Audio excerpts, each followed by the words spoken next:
দর্শক, খুলনার খবর লাইভে পেজে দেশ ও দেশের বাইরে থেকে যে যেখান থেকে আমাদের সাথে সংযুক্ত হয়েছেন আপনাদের সকলকে এই মুহূর্তে স্বাগতম। দর্শক, আমি এই মুহূর্তে আছি খুলনা নগরীর ঠিক মর্গের সামনে, খুলনা মেডিকেল কলেজ হাসপাতাল যে মর্গ, ঠিক মর্গের সামনে। আপনারা জানেন যে আসলে খুলনাতে আবারও কিন্তু সেই অশান্তির নগরীতে পরিণত হচ্ছে দিন দিন। ঠিক তেমনই গতকালকে কিন্তু এরকম দুটি ঘটনা ঘটেছে।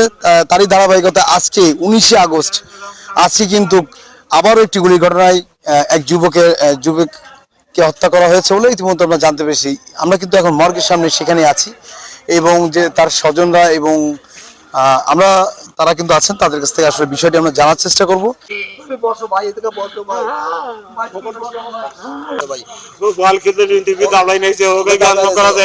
রাজমিস্ত্রি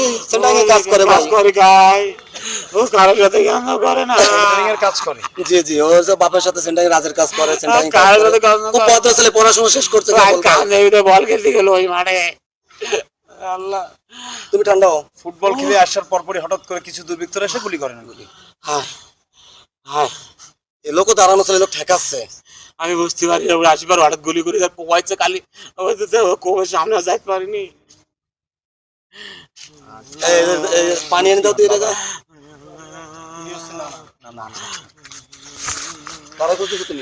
দর্শক, যেমনটি শুনছিলেন যে আসলে আমরা যাকে দেখছি সামনে, তিনি কিন্তু তার নানা হন।